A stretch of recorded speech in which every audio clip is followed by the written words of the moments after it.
네, 뭐 오늘 특징주들 보면은 뭐 네. 같은 마음이시겠지만 일단은 대장주들 몇 개 들어가 있고 또 특히나 빠질 수 네. 없는 이제 동방, 이마트 이런 것들이 또 네. 포진이 되어 있습니다. 네, 어떻게 볼 수 있을까요? 일단은 뭐 지난주 대형주에서 이제 또 그 소위 말하는 순환매가 되면서 예. 개별 종목이라든지 그동안 좀 소외가 됐던 그 종목들이 좀 많이 보인다는 게 좀 특징인 것 같아요. 그래서 이 순환매가 좀 되면서 시장이 좀 하락을 하더라도 조금 대안이 될 만한 종목들이 좀 많이 나타났으면 좋겠다라는 말씀도 좀 드리고 싶네요. 네, 이제 좀 중소형주에게 네. 좀 순환매가 돌아온다라고 볼 수도 있을까요? 글쎄요.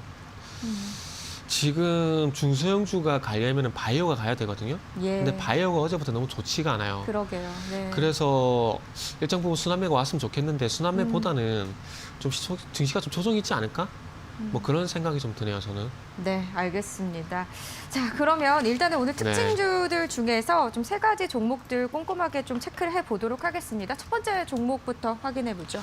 네, 일단은 삼성전자를 꼽았는데 이거는 현대차랑 같이 보시면 될 것 같아요. 예. 꼽은 이유는 좀 시장에 대한 얘기도 좀 해야 될 것 같아요. 시장에 좀 얘기해야 될 것 같고, 뭐 삼성전자 같은 경우에 뭐 인텔의 최근에 위탁 생산이라든지 이런 얘기가 나오게 되면서 이제는 돈 벌거리가 많아졌다라는 건 삼성전자의 상대적 호재라고 좀 봐져요. 예. 근데 그거에 비해서 이제 주가가 더 갈 것인가, 조정을 받을 것인가 이런 부분도 문제가 되는데, 저는 개인적으로 이 말씀 좀 드리고 싶어요. 이제는 아마 많은 전문가들이 여러 얘기를 할 건데 그 중에서도 많은 데이터와 경험치가 누적이 돼 있는 전문가들이 조금은 득세하는 시장이 될 가능성이 높다라고 좀 봐져요. 왜냐하면은 지금 제가 볼 때 이제 수싸움에 들어갔다 봐야 돼요. 언제 조정이 와도 이상하지 않은 시장이거든요. 예. 근데 그 시기를 적절하게 잘 빠져나오느냐. 그리고 지금 조정이 만약에 나오게 된다면 이거를 눌림목으로 볼지 조정으로 볼지 또 의견이 엇갈릴 거거든요. 근데 이 엇갈릴 수밖에 없는 부분들이 많은 전문가들의 경험치와 데이터가 틀리기 때문에 그럴 수밖에 없어요.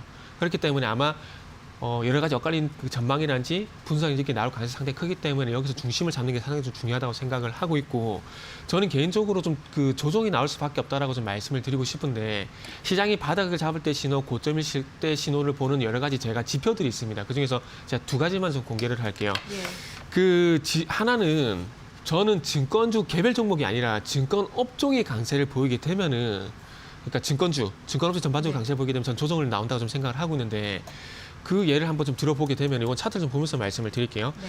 그 차트를 좀 같이 보시면 가까운 예로 언제냐면 8월 13일 정도 보시면 될 것 같아요. 이건 차트 좀 같이 보시면 아시면은 요거 보시면 지금 2020년 7월 14일부터 2020년 8월 11일까지 보면 이게 증권업종 지수거든요.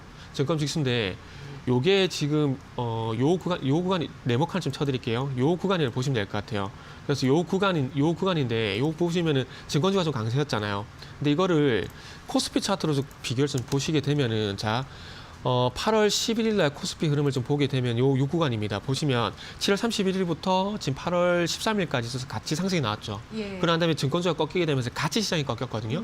그런데 최근에 또 증권업종 지수를 좀 보시면은, 자, 보세요. 최근에 증권업종이 좀 다시 좀 강세를 보이고 있어요. 그죠? 증권업종 다시 강세를 보이고 있고, 그리고 코스피 지수 볼게요. 코스피 지수 보시면 최근에 또 다시 또 코스피 지수도 마찬가지 강세를 보이고 있다는 거죠. 예. 그래서 저는 시장의 어떤 고점 신호로 해석하기 어떤 지표를 볼 때 증권업종 지수를 같이 봐요. 그래서 증권업종이 조금 강세를 보인다. 시장이 상승을 하게 되면서 증권업종이 좀 강세를 보인다. 그러면은 저는 조금은 시장이 이제 다 왔구나라는 그런 판단을 좀 하고 있고요. 네. 그리고 하나 더 보여드릴 부분이 그 선물 시장 미결제 약정을 좀 같이 보셨으면 좋겠어요. 예. 자, 일단 코스피 지수를 먼저 좀 보도록 할게요. 코스피 지수가 지금 날짜 보면 11월 2일부터 좀 보게 되면 가파른 상승이 좀 나왔습니다. 그러고 난 다음에 지금 12월 23일 날도 상승폭이 좀 가팔라졌거든요. 그런데 지금 미결제 약정 추이를 보게 되면은, 자, 미결제 약정 같은 경우도 지금 12월 22일부터 지금 날짜를 보게 되면 11월 1일부터 미결제 약정이 지금 보시면 늘어나기 시작을 하죠. 증가하기 시작하거든요. 그러면서 최근에 12월 20일 날 미결제 약정이 시장과 마찬가지로 가파르게 좀 증가를 시작했습니다.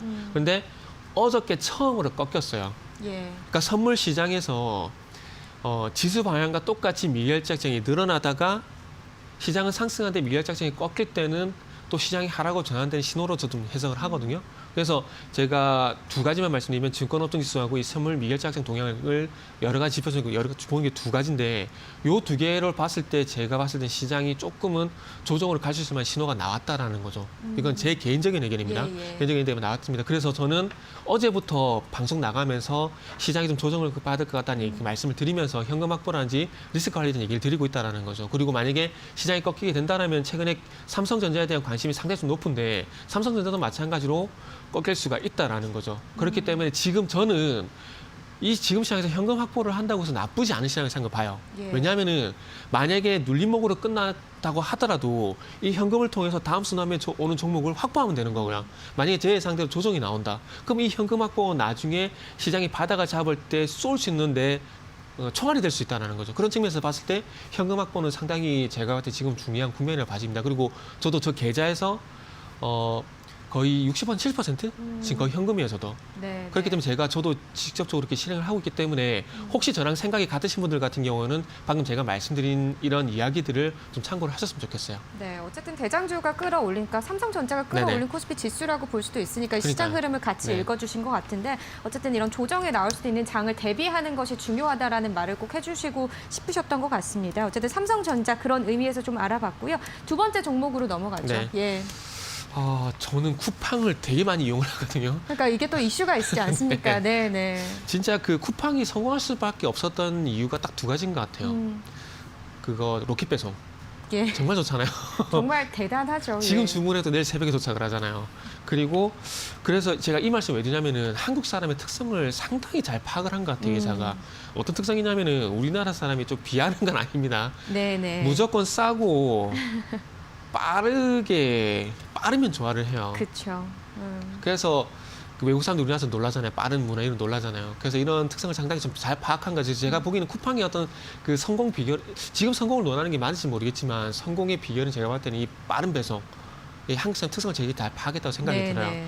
그리고 예전에 손정희가 쿠팡에 투자를 하게 되면서 밑빠진 속에 물 붓는 게 아니냐. 적자가 나니까. 네. 적자가 나니까.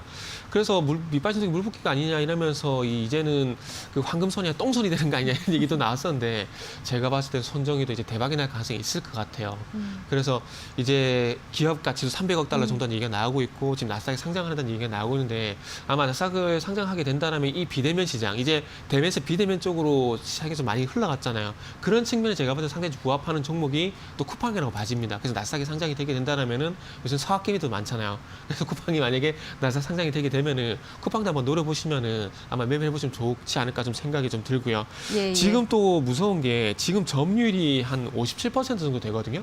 엄청나죠. 근데 예. 3년 내에 70%가 넘어간 독과점이 될 거라는 얘기를 하고 있어요. 그렇게 된다면은 지금은 적자지만은 순이익이 1조 원대로 넘어갈 수 있다는 얘기가 나오고 있고 앞으로 또 무서운 게 뭐냐면은 쿠팡페이라든지 그리고 쿠팡플레이 저도 OTT 깔았거든요. 서비스. 네. 이게 화질도 괜찮고 보기 좋더라고요. 단지 아직 컨텐츠가 많지 않다는 부분인데 예.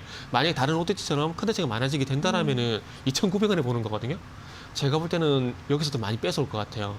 그래서 앞으로는 이 쿠팡과 관련해서는 OTT라든지 핀테크라든지 이쪽도 한번 관심을 가져야 되지 않을까 생각이 들고 오늘 시장 기준으로 좀 보게 된다라면은 뭐 동방이라든지 쇼박스 이런 거 이미 급등을 했고 다날이라든지 대형 포장 정도는 접근해도 괜찮지 않을까 생각이 들고 오늘 일부 좀 언급이 좀 잘 안 되는 종목인데 인포마크 같은 경우에는 소프트뱅크가 대주주입니다. 네, 그렇기 네. 때문에 한번 간접적인 어떤 연관성 때문이라도 한번 보시면 좋지 않을까라고 말씀드리고 싶네요. 네, 네. 어쨌든 지금 말씀하신 것처럼 쿠팡에 이제 나스닥 예비 심사를 통과했다 뭐 이런 소식이 네네네. 들려오면서 관련주들 들썩거렸고 그 중에서 지금 동방이 오늘 상한가까지 그쵸. 치고 어제부터 올랐지 이틀 연속 않습니까? 상한가죠. 예, 네. 예. 그러니까 그런 걸 봤을 때 어쨌든 이런 쿠팡에 관련된 그런 종목들에도 좀 눈여겨볼 필요가 네네네. 있다. 또 인포 마크까지도 또 집어주셨습니다.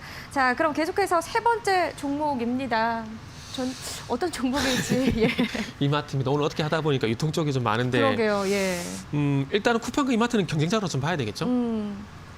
좀 봐야 되는데 일단 이마트뿐만 아니라 롯데쇼핑도 지금 롯데쇼핑은 흑자폭 확대, 이마트는 흑자 전환 이런 기대감들 때문에 좀 부각이 되고 있는데 제가 봤을 때는 순환매적인 성격이 좀 크다라고 좀 봐줘요. 뭐 어제까지 삼성전자, 현대차 상당히 좀 강세를 보였는데 예. 여기 좀 부담스럽잖아요. 그러면 또 새로운 대안을 찾을 수밖에 없기 때문에 제가 볼 때는 유통 쪽으로 가는 게 아닌가 싶은 생각이 들고요. 그리고 이마트의 무서운 점은 이마트 트레이더스가 10년 만에 연매출 3조 원이 현재 기대가 된다는 얘기가 나오고 있어요. 지금 대표적으로 대형 창고 같은 경우는 코스트코가 있잖아요. 예. 코스트코가 현재 4조 원 정도 매출이 발생이 되는데 이마트 트레이더스가 3조 원 정도 기록을 하게 되면서 가파르게 지금 따라잡고 있는 상황이거든요. 최근 5년간 성장률을 보게 되면 코스트코가 45% 성장을 했는데 이마트 트레이더스가 212% 성장을 했습니다. 코스트코가 5배 더 성장을 했어요. 예. 그러니까 출점이 계속해서 늘어나고 있다는 거죠. 그리고 저는 개인적으로 한 번씩 그 이마트 트레이더스 가는데 여담인데 거기에 파는 시림프 피자가 되게 맛있어요. 갈 때마다 그걸 먹거든요. 그러니까 제가 이런 뜬금없는 게 왜냐면은 이렇게 가야 될 이유가 한 가지 있다라는 거죠. 분명히 이마트 트레이더스 가신 분도 이유가 있을 거예요. 예. 그리고 이마트는 쿠팡이 경쟁이 되는데 이마트 트레이더스는 대형 창고 마트잖아요. 대량 구매하잖아요. 이 쿠팡과의 경쟁이 살짝 벗어날 수가 있다라는 겁니다. 그렇기 때문에 롯데쇼핑과는 조금 달리 봐야 되지 않을까 생각이 들고 이마트 같은 게 이마트 트레이더스는 어떤 특화된 이런 그 전략이 있기 때문에 아마 저는 롯데쇼핑보다는 앞으로는 이마트를 좀 봐야 되지 않을까 좀 생각이 듭니다. 그래서 이마트 같은 경우도 급등을 하고 있는데 뭐 업종 순환매, 뭐 가격 메리트라는 관점에서 단기적으로 대응을 할 수밖에 없는 자리다라는 말씀도 덧붙여 드려야 될 것 같아요. 단기적으로 대응할 네네. 수밖에 없는 장이다. 지금 상황에서는. 예. 단기적으로 대응을 하고 난 다음에 또 조정을 기다려야 되는 그런 상황이 있을 것 같아서 일단은 예, 단기 대응을 예. 하시라고 말씀드리고 싶어요. 네, 어쨌든 약간은 네. 현금 확보를, 그러니까 그 코드 번호 0000을 좀 들고 계시는 것도 중요한 포인트가 될 수 있다라는 또 조언을 계속해서 해주시는 것 같습니다. 이런 부분 참고하시길 바라겠고요. 네, 오늘 이렇게 세 가지 종목도 알아봤습니다. 고맙습니다. 네, 감사합니다.